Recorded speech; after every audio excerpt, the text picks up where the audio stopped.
오늘 하나님 말씀 사도행전 5장 12절부터 16절까지입니다. 우리 한 절씩 교독하겠습니다. 사도행전 5장 12절부터 16절 말씀입니다. 사도들의 손으로 민간의 표적과 기사가 많이 되매 믿는 사람이 다 마음을 같이하여 솔로몬 행각에 모이고 그 나머지는 감히 그들과 상종하는 사람이 없으나 백성이 친송하더라. 믿고 주께로 나오는 자가 더 많으니 남녀의 큰 무리더라. 심지어 병든 사람을 메고 거리에 나가 침대와 요 위에 누이고 베드로가 지날 때에 혹 그 그림자라도 뉘게 덮일까 바라고. 함께 읽습니다. 예루살렘 근읍 허다한 사람들도 모여 병든 사람과 더러운 귀신에게 괴로움 받는 사람을 데리고 와서 다 나음을 얻으니라. 아멘. 기도하겠습니다. 주님 감사합니다. 오늘 복되고 아름다운 주님의 날 전에 나와 예배드릴 수 있게 하시니 감사합니다. 우리의 마음을 주님께 올려드립니다. 주님께서 하감하시고 우리 예배를 흠양하옵소서. 예수님의 이름으로 기도합니다. 아멘. 사도행전은 그 1장 8절 말씀대로 전개가 되어 갑니다. 성령이 임하면 권능을 받고 예루살렘과 온 유대와 사마리아와 땅끝까지 이르러 내 증인이 되리라 하신 그 말씀대로 이제 먼저 사도들에게 성령이 임할 때 권능이 따랐습니다. 그래서 그들이 권세 있는 말씀을 전할 때 많은 사람들이 마음의 찔림을 받고 회심해서 주께로 돌아왔습니다. 그래서 교회가 세워지고 복음이 전파되어 가는데 또 많은 이들이 이제 이 교회를 핍박하고 그런 어려운 핍박도 하나님께서 주신 성령의 권능으로 기도할 때 다 이겨낼 수 있었고 그런 핍박 후에 교회가 더욱 흥왕하는 그런 내용들이 사도행전에 기록이 되어 있었습니다. 오늘 본문은 그 말씀의 권능이 어떤 형태로 나타나는지 구체적으로 보여주는 기사입니다. 먼저 우리 12절 말씀 다시 한번 우리 함께 읽습니다. 사도들의 손으로 민간의 표적과 기사가 많이 되매 믿는 사람이 다 마음을 같이하여 솔로몬 행각에 모이고 표적과 기사가 많이 나타났다 하는 말씀이 있습니다. 성경에는 많은 표적과 기사가 기록되어 있습니다. 구약과 신약을 망라해서 수많은 기사들이 나오는데 그 표적과 기사는 대부분 우리 인간의 이성으로는 이해하기 쉽지 않은 내용들입니다. 또 우리가 일상에서 쉽게 경험할 수 있는 일들도 아닙니다. 그럼에도 불구하고 우리는 그것이 허구나 신화라고 생각하지는 않습니다. 왜냐하면 그것은 하나님이 또는 하나님의 아들이 하신 일이기 때문이고 또 하나님이 허락하시면 우리도 경험할 수 있는 일이기 때문입니다. 인간의 이성이나 경험으로 인정하지 못하는 경우는 어리석은 일입니다. 여러분 왜 그렇습니까? 인간의 이성이나 우리가 경험하는 것은 이 세상에서 우리가 보고 만질 수 있는 것들이에요. 그런데 하나님은 어떤 분이십니까? 하나님은 우리와 차원이 다른 분입니다. 우리의 이성으로 사유할 수 있는 대상도 아니고 우리가 경험하고 손으로 만져볼 수 있는 대상도 아니에요. 과학의 탐구 대상이 아닙니다. 그 위에 초월해 계신 분이기 때문에 그 하나님을 우리 생각으로 평가하고 판단하는 것은 불가능한 일입니다. 그래서 하나님이 우리에게 그분이 어떤 분이신가 하는 것을 보여주시기 위해서 알게 하시기 위해서 표적과 기사를 행하시는 거예요. 그러니까 표적과 기사는 우리가 우리의 이성이나 우리의 판단으로 저게 무엇일까 가능할까를 따져야 될 대상이 아니고 왜 저런 표적과 기사를 보여주시는가, 보여주시는 그분이 과연 누구실까 하는 데에 초점을 맞춰야 하는 것입니다. 그래서 성경에 나와 있는 그 하나님의 표적과 기사에 대한 하나님의 뜻, 하나님이 우리에게 그 표적과 기사를 왜 허락하시는가 하는 내용들을 함께 생각해 보려고 합니다. 먼저 구약 성경에 보면 많은 표적과 기사가 나타납니다. 그 중에도 이제 모세가 그 하나님을 처음 만날 때 그 불붙은 떨기나무를 보면서 하나님의 임재를 보게 됩니다. 일반적으로 나무에 불이 붙으면 나무가 다 타서 재가 되고 없어져야 합니다. 그런데 그 불붙은 그 떨기나무에 붙었던 그 불은 사라지지 않습니다. 그 불 가운데 하나님이 나타나셔서 모세와 대화를 하시는 거예요. 그러니까 그 하나님이 어떤 분이신가 하는 것을 그 표적을 통해서 보여주신 것입니다. 히브리인들이 홍해가 갈라져서 마른 땅으로 건널 수 있게 되었다라는 것도 표적입니다. 그것은 우리의 생각이나 우리의 가지고 있는 과학적인 지식 가지고는 이해할 수 없는 초자연적인 일인 것이죠. 그것을 설명해 보려고 하는 것이 무모한 일이 되고 마는 것입니다.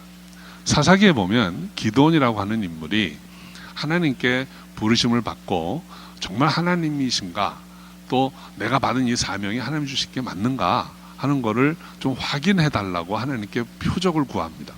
그래서 양털 뭉치를 밤에 밖에 내놓고 거기에만 이슬이 안 내리도록 하나님께 부탁을 합니다. 하나님이 그렇게 해주세요. 또 한 번은 그 반대가 또 되게 거기만 젖고 딴 데는 다 안 젖게 해달라. 하나님이 그렇게 해주세요. 하나님 왜 그렇게 하셨습니까? 기드온에게 그 말씀을 하신 분이 하나님이라는 것을 증거해 주기 위해서 그런 일을 행하신 것입니다. 많은 표적과 기사가 있는데 결론적으로 말씀드리자면 하나님의 뜻은 이 표적과 기사를 통해서 그분이 하나님이시라는 것을 알라 하는 것입니다.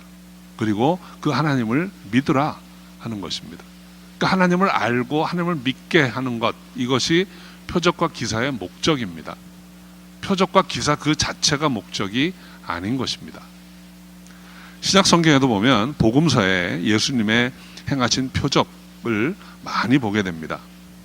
처음 제자들을 갈릴리에서 부르실 때 주님이 오셔서 밤새도록 그물질했지만 아무것도 잡지 못한 사람들에게 깊은 데 그물을 내려라. 그래서 많은 물고기를 잡게 하세요.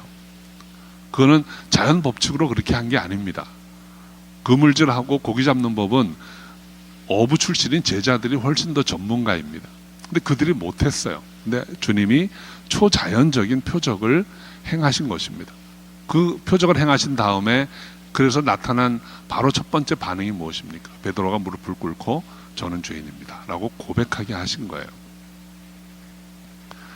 예수님은 풍랑이 있는 갈릴리 호수 위를 걸어오셨고 또 성난 파도를 명해서 잠잠케 하셨습니다. 왜 그렇게 하셨는가? 그 기사의 제일 뒤에 보면 나다, 내니라 하는 말씀을 하세요. 그 내니라 하는 말은 예수님이 자주 쓰시는 표현입니다. 예수님이 하나님이시라는 또 다른 표현이에요. 그러니까 예수님이 그런 표적을 행하신 것은 그분이 누구신가 하는 것을 알게 하시고 그리고 예수를 믿게 하시려는 데에 그 목적이 있는 것입니다. 예수님은 무리를 걸어 다니시는 분이 아니에요. 무리를 걸어 다니셨습니까? 계속해서? 배 타고 다니셨습니다. 그건 하나의 표적일 뿐입니다.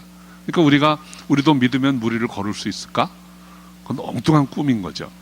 여러분, 그런 꿈은 아예 꾸지 마십시오. 무모한 일입니다. 성경의 복음서에 제일 마지막 나오는 표적 중에 하나는 예수님께서 부활을 믿지 못하는 도마를 찾아오신 거예요.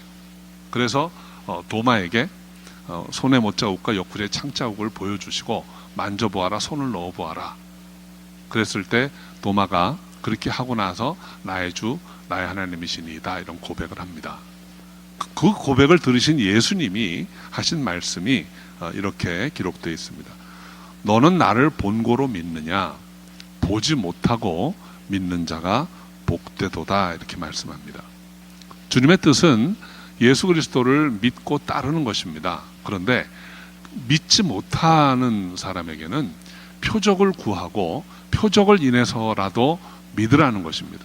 그래서 예수님께서 오셔서 표적을 많이 행하셨어요. 그런데 주님의 본 뜻이 무엇입니까? 제일 마지막에 나온 말입니다. 보지 못하고 믿는 자가 복되도다 그랬어요. 표적을 보고 믿는 것이 아니고 보지 않고 믿는 것이 복된 일이다 라고 말씀하셨습니다. 그러니까 구약 성경이나 신약의 복음서에 나와 있는 표적과 기사의 목적이 무엇입니까? 하나님을 알고 예수 그리스도가 어떤 분이신지 알고 하나님을 믿고 예수 그리스도를 믿게 하려는데 그 의의가 있는 것입니다. 사도행전의 앞부분의 기록을 보면 초대교회에 관한 묘사가 여러 번 나옵니다. 2장 42절 47절이 처음 나오는 교회의 모습인데, 그 중에 43절을 보면 사람마다 두려워하는데 사도들로 인하여 기사와 표적이 많이 나타나니 했습니다. 또 4장 32절 35절에도 다시 한번 교회의 모습을 묘사하고 있는데, 그 중에 33절에 보면 사도들이 큰 권능으로 주 예수의 부활을 증거하니 무리가 큰 은혜를 얻어 그랬습니다. 큰 권능이 복음을 전할 때 따랐다는 것입니다. 그리고 오늘 본문 12절에 보면 사도들의 손으로 민간의 표적과 기사가 많이 되매라고 말씀합니다. 신앙생활 하면서 우리는 여러 가지 표적에 노출이 될 때가 있습니다. 중요한 것은 이것이 하나님이 허락하신 것인가, 또 예수 그리스도께서 직접 행하셨던 일, 그리고 예수께서 허락하신 일을 그 제자들이 행하는 것인가 하는 것을 우리가 잘 생각해 봐야 합니다. 사도행전에 나와 있는 그 사도들이 행한 표적은 거의가 다 예수님이 행하신 표적과 기사를 다시 한번 반복한 일들이에요. 그러니까 베드로가 성전에 올라가면서 안전뱅이를 일으킨 사건은 베데스다 연못에 있던 중풍을 일으킨 사건의 반복입니다. 죽은 자를 살리는 일도 똑같이 했습니다. 베드로가 그 예수님이 행하셨던 표적을 반복한 이유가 무엇일까요? 그 예수님이 행하셨던 표적과 기사가 당시에는 뭐 동영상이 있는 게 아니잖아요. 사람들이 듣고 아직 확실하게 믿지를 못하고 의심하니까 다시 한번 보여주는 거예요. 제자들이 예수님이 하지도 않았던 새로운 표적을 행한 것은 거의 없습니다. 다 예수님이 하셨던 일을 다시 한번 보여준 것에 지나지 않습니다. 표적과 기사는 그래서 하나님이 허락하신 것 또는 예수님이 행하셨던 것, 성경에 기록되어 있는 것, 이 선을 넘어서지 않습니다. 그럼에도 불구하고 표적과 기사는 신기하고 상식을 넘어서는 것입니다. 인간의 힘으로는 도저히 할 수 없는 일이고, 또 도저히 반복할 수 있는 그런 일들도 아닙니다. 그런데 이러한 표적과 기사가 하나님이 허락하신 것인가 하는 것을 우리가 분별을 해야 합니다. 그래서 이 분별의 중요한 기준이 있는데, 그 첫 번째 기준은 표적과 기사가 일어난 다음에 그 다음이 무엇인가 하는 거예요. 그래서 어쩌란 말이냐 하는 것입니다. 표적과 기사를 보게 되면 그 다음 질문이 영어로 하면 so what 예요. 그래서 어쩌란 말인가 하는 것입니다. 그 표적과 기사가 예수가 그리스도이심을 증거하는가, 그 표적과 기사가 예수 그리스도를 믿게 하는가, 그 표적과 기사를 본 후에 하나님께 더욱 순종하게 되는가, 그 표적과 기사를 본 후에 복음을 전하고 싶은 열망이 생기는가, 또 표적과 기사를 본 후에 교회를 더욱 사랑하게 되는가 하는 것입니다. 그런 것으로 연결되지 않는 표적과 기사는 그냥 신기하고 놀라운 일일 뿐이에요. 표적을 행한 사람을 따라다니게 된다든지, 표적을 행한 사람이 대가를 요구한다든지 또는 보상을 요구한다든지 하게 되면 이것은 뭔가 잘못되어 가는 것입니다. 한때 기도하면 금가루가 휘날리고, 기도하면 다이아몬드가 하늘에서 떨어지고, 기도하면 금리발로 바뀌고, 기도하면 사람이 바닥을 떼굴떼굴 구르면서 갑자기 짐승처럼 웃고 소리를 내고 하는 그런 이상한 일들이 많이 있었어요, 실제로. 그런데 그런 표적을 보면서 와, 신기하다, 놀랍다 했는데 그 다음이 문제면 so what? 그래서 어쩌란 말입니까? 여러분, 기도해서 금리발이 생겼으면 어쩌란 말입니까? 다 기도해서 이제 금리발을 구해야 됩니까? 그게 무엇을 의미하느냐 하는 것입니다. 다이아몬드가 막 떨어지면 그러면 집에 가서 계속 기도해가지고 다이아몬드 떨어지면 그거 가지고 뭐 할 거냐 하는 거예요. 그걸 구하는 게 두 번째 분별하고 연결이 돼요. 그게 성경적이냐 하는 것입니다. 주님이 그런 일을 행하셨고 너희도 이렇게 해라라고 말씀한 적이 있느냐 하는 것입니다. 그걸 통해서 하나님이 더 믿어지고 예수가 그리스도이신 것이 믿어지게 되느냐 하는 것입니다. 성경에 기록되어 있지 않은 표적은, 전혀 독특하고 새로운 표적은 우리가 굉장히 조심해야 될 것들입니다. 예수님이 행하신 표적은 예수가 그리스도이신 것을 증거하는 표적들이에요. 자연계를 다스릴 수 있는 힘, 권능, 그런 것들, 또는 하나님이시라는 표적, 이런 것들, 또는 그걸 통해서 예수를 믿게 되는, 또 복음을 전하고 싶은 열망이 생기게 하는 그런 표적들이 아니라면 이것은 그냥 신기한 일에 지나지 않습니다. 혹은 우리의 어떤 육적인 정욕이나 물질에 대한 욕심을 채워주는 것이라면 그건 표적이 아니에요. 사랑하는 성도 여러분, 정말로 우리가 신앙생활 하다 보면 답답하고 막 믿음이 흔들릴 때가 있어요. 그때 표적을 구하고 싶은 마음이 들 수 있습니다. 그것이 믿음에 관한 어려움일 때 표적을 구해서라도, 표적을 보고라도 예수가 그리스도이신 것을 알고 믿을 수 있다면 그것은 좋은 일입니다. 그런데 성도 여러분, 하나님은 이미 그 수많은 표적들을 행하셨고 성경에 기록해 놓으셨습니다. 이제 우리에게 필요한 것은 이 성경 말씀에 나와 있는 표적들을 읽고 그로 인해서 믿는 것입니다. 이거를 나도 한번 경험해 보고 싶다라는 것은 어린아이와 같은 일인 것이죠. 이제는 성경 말씀을 통해서 믿고 찾고 읽고 믿으시기 바랍니다. 그런데 그거보다 더 좋은 것은 예수께서 친히 말씀하신 것처럼 표적을 보지 않고도 믿는 것입니다. 보지 않고도 믿는 저 여러분 되시기 바랍니다. 우리가 예수를 그리스도로 믿고 신앙생활 잘 하다가 천국 가면 아마 주님이 그런 것도 물어보시지만 너는 어떻게 믿었니? 뭐라고 답하시겠습니까? 복음을 듣고 말씀 읽고 믿게 됐습니다. 그러면 보지 않고 믿은 자가 복되도다, 이렇게 하고 칭찬하실 거예요. 여러분, 표적을 구해서라도 믿어야 되겠지만 구하지 않고도 믿음으로 주님께 칭찬 듣는 저 여러분 되시기를 주 이름으로 축원합니다. 자, 이제 표적과 기사의 구체적인 내용이 오늘 본문에 두 가지가 나옵니다. 하나는 병 고치는 것이고 하나는 귀신을 쫓는 것입니다. 그러니까 15절, 16절에 보면 병든 사람, 그리고 더러운 귀신에게 괴로움 받는 사람, 이 두 종류의 표적이 나옵니다. 첫째로 표적 중에 하나는 병든 사람을 치유하는 것입니다. 여러분, 치유는 표적입니다. 치유가 예수님이 이 땅에 오신 목적은 아니에요. 예수님이 이 땅에 오셔서 병 고치는 일 많이 하셨습니다. 그런데 병만 고치러 오신 게 아니에요.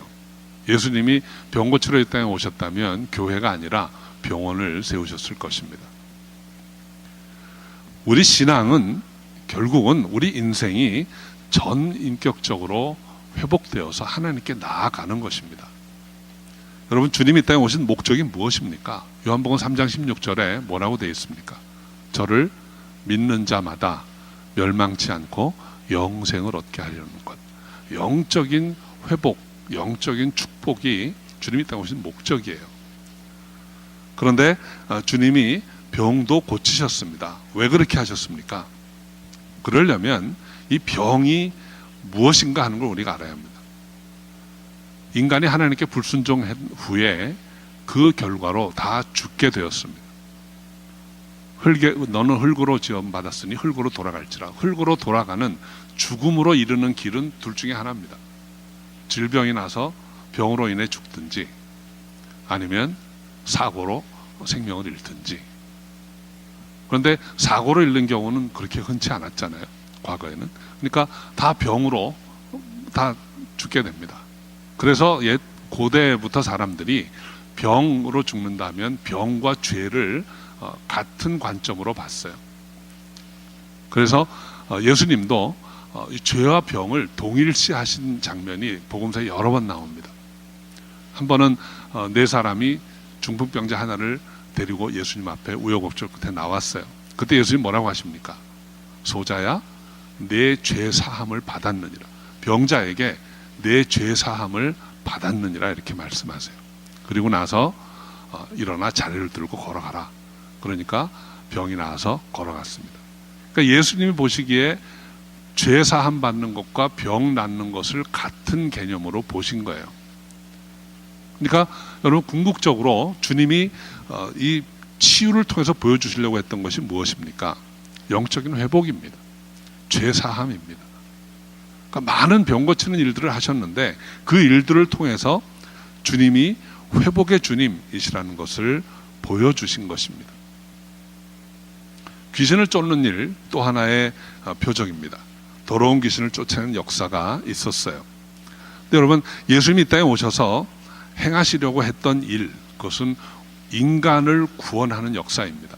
그런데 그 창세기 3장 15절에 보면 하나님께서 이렇게 선포하세요. 여인의 후손과 뱀의 후손이 원수가 되게 하겠다. 여인의 후손이 뱀의 머리를 깨뜨릴 것이다. 이렇게 말씀하세요. 그래서 뱀은 사탄을 가리키는 것이죠. 그러니까 여인의 후손인 예수님이 오셔서 궁극적으로 하실 일 중에 하나는 사탄을 깨뜨리는 것입니다. 그래서 여인의 후손과 뱀의 후손이 원수가 된다는 말이 실제로 예수님이 이 땅에 오셨을 때 제일 먼저 맞닥뜨린 존재가 사탄입니다. 세례 요한은 예수님께 세례를 베풀고 이분이 누구시다라는 것을 증거한 선지자이죠. 그 세례를 받자마자 하나님이 이는 내 사랑하는 아들이요 내 기뻐하는 자라 라고 선포하시자마자 예수님이 제일 처음 맞닥뜨린 존재는 마귀예요. 그래서 마귀에게 시험을 광야에서 받으시게 됩니다. 시험을 이기시고 공생애를 시작하실 때 예수가 그리스도이신 것을 처음 알아본 존재가 누굽니까? 귀신들입니다. 귀신들이 예수님을 가리키면서 왜 벌써 오셨습니까? 이렇게 묻습니다. 그때 예수님이 하신 일이 잠잠하라, 그리고 떠나라, 쫓아내신 일을 하셨어요. 예수님이 이 땅에 오셔서 귀신을 쫓으십니다. 그것은 바로 그분이 어떤 분이신가 하는 그분의 영적인 권세를 세상에 드러내신 거예요. 그분이 이 땅에 왜 오셨는가? 우리를 구원하고 우리를 회복시키기 오셨고 그 일은 동시에 마귀의 권세를 꺾는 것입니다. 그래서 병 고침으로 인해서 회복의 모습을 보여주신 것이고 귀신을 쫓아내고 마귀의 일을 제압하면서 영적인 권세를 드러내신 것입니다. 이것이 표적입니다. 마가복음 16장 17절에 보면 믿는 자들에게는 이런 표적이 따르리니 곧 저희가 내 이름으로 귀신을 쫓아내며 라는 말이 있습니다. 예수 이름의 권세를 힘입어서 믿는 자가 귀신을 명하면 쫓겨난다는 거예요. 그것은 예수님의 권세가 바로 복음서에 보면 예수님이 귀신을 쫓아내는 많은 표적을 통해서 우리에게 알려지고 전해졌기 때문입니다. 그래서 믿는 자는 누구나 예수 이름으로 귀신을 쫓으면 쫓아낼 수 있습니다. 그런데 중요한 것은 믿는 자예요. 믿지 않는 자가 예수 이름으로 귀신을 명할 때 어떤 일이 일어납니까? 귀신이 나가는 게 아니라 망신을 줍니다. 넌 도대체 뭐냐? 네가 뭔데 예수 이름을 쓰냐? 이렇게 따지고 아주 혼이 나는 장면이 성경에 기록되어 있어요.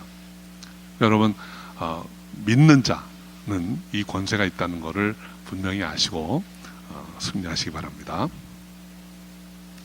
마태복음 12장 28절에 보면 내가 하나님의 성령을 힘입어 귀신을 쫓아내는 것이면 하나님의 나라가 이미 너희에게 임하였느니라 했습니다. 예수 이름으로 귀신을 쫓아내는 것은 하나님의 나라가 임하였다는 증거예요. 그래서 귀신을 쫓아내는 것이 바로 하나님의 나라가 임하였다는 증거인 것입니다. 이것이 표적과 기사입니다.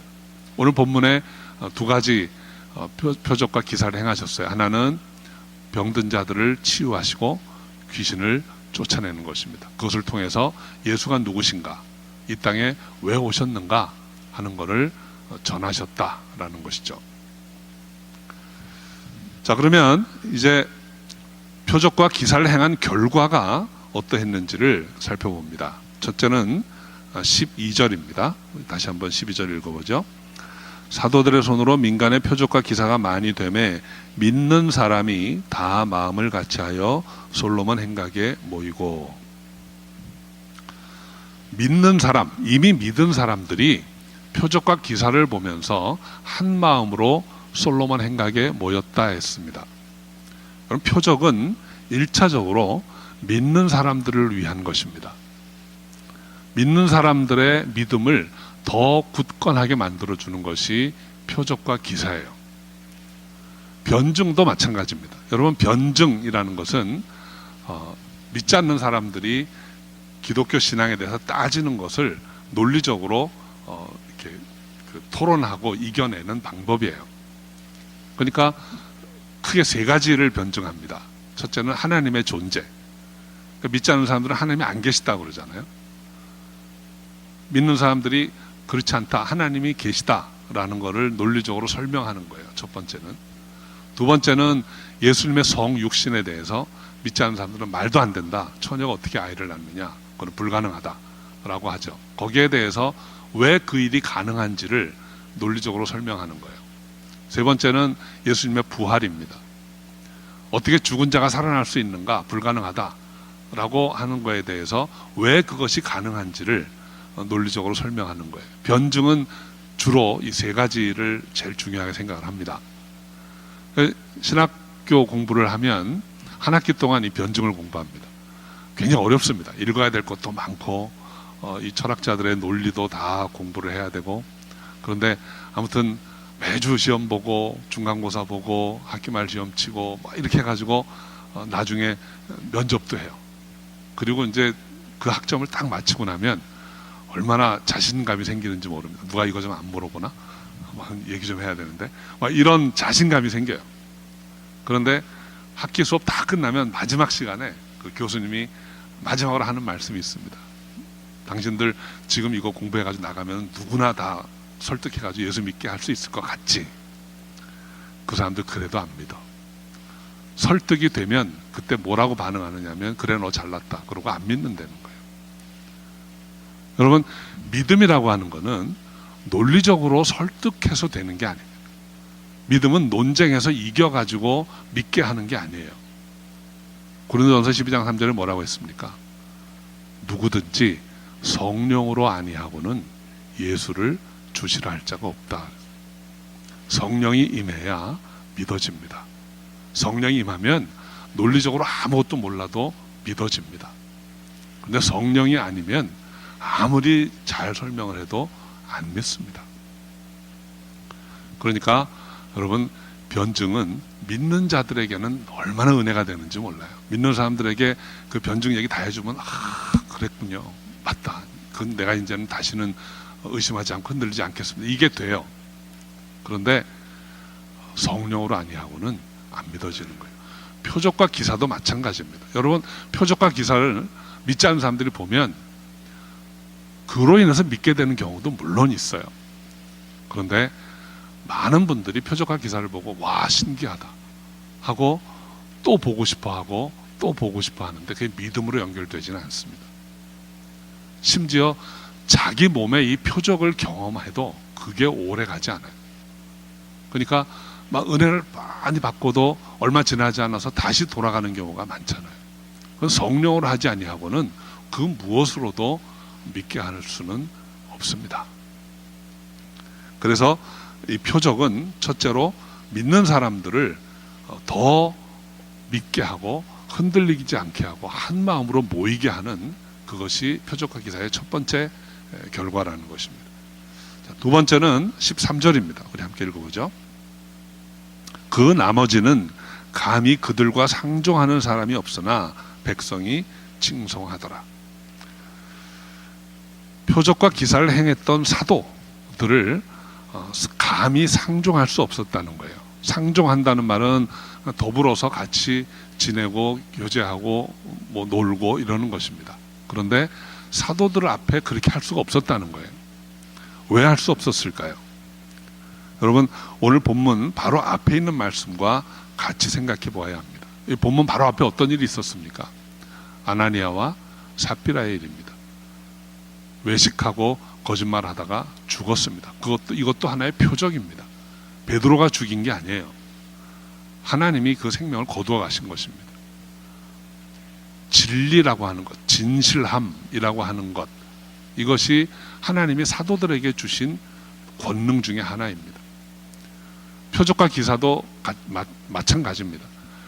하나님의 말씀을 진실하게 전할 때 표적과 권능이 따라오는 거예요. 그래서 사람들이 보고 두려워했다는 것입니다. 그 사람들 앞에 가기를 두려워하고 한 발짝 뒤로 물러섰다는 것입니다. 여러분, 사람들이 정말로 두려워하는 것이 무엇일까요? 무력, 재력, 권력, 그보다 더 두려운 것이 진실입니다.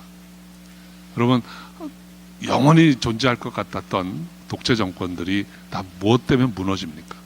진실 앞에 무너지는 것입니다.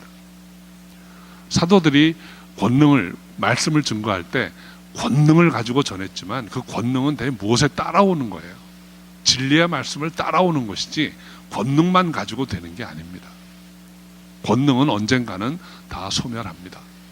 그러나 진리의 말씀은 영원히 지속되는 것입니다. 그래서 사람들이 두려워했다고 했어요. 한편으로는 칭송하였다고 했습니다. 표적과 기사를 행하는 사도들을 보면서 하나님께 영광을 돌리고 교회를 칭송한 것입니다. 마찬가지입니다. 여러분, 우리가 진정으로 칭송하고 존경하는 대상은 진실한 사람입니다. 이 세상에서 성공한 사람들도 칭찬의 대상이 됩니다. 중요한 것은 어떻게 성공했느냐입니다. 진실한 방법으로 성공했다면 사람들이 다 칭송하는 경외의 대상이 됩니다. 그렇지 않다면 사람들이 존경하지 않습니다. 사도들은 진리를 증거했습니다. 사도들이 예수님처럼 다 말씀을 전하고 그렇게 행하였습니다. 사도들이 많은 힘이 있어서 또는 높은 지위에 있어서 사람들이 칭송한 게 아니에요. 하나님의 말씀을 진실하게 전했기 때문에 그 진실함 앞에 그들을 칭송하였던 것입니다.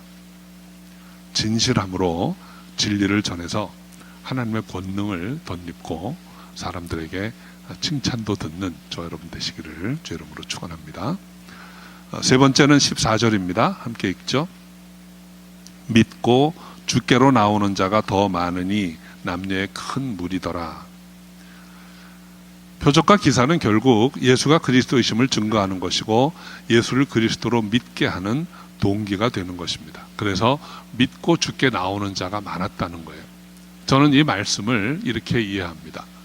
복음을 들어서 마음에 찔림을 받고 움직였는데 아직 확신이 없는 사람들이 표적과 기사를 보면서 확실하게 믿고 주께로 나아온 것입니다.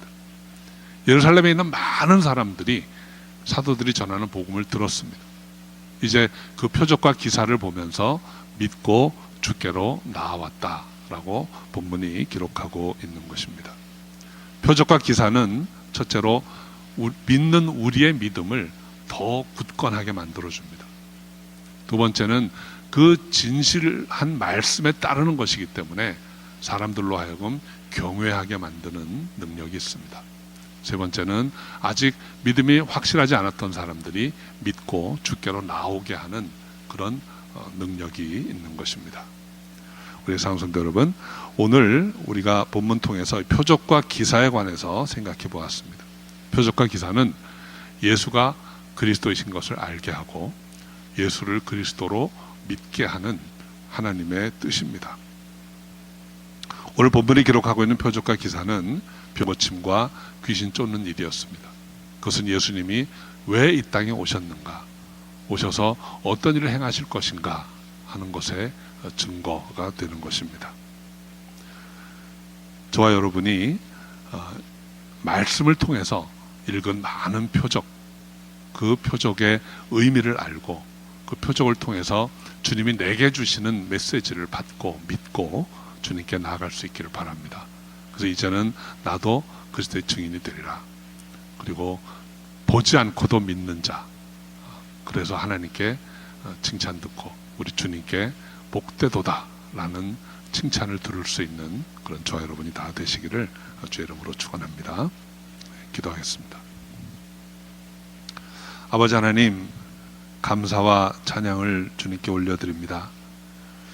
보지 않고 믿는 자가 복이 있다 하셨는데 이제는 우리가 오직 말씀을 통해서 그리스도가 어떤 분이신지를 알고 그리스도를 나의 주님으로 믿게 하여 주시옵소서. 그래서 이제는 믿음으로 세상에 나아가며 복음을 전하고 평생 그리스도의 증인으로 살아가는 우리가 되게 하여 주시옵소서. 감사하고 예수님의 이름으로 기도합니다.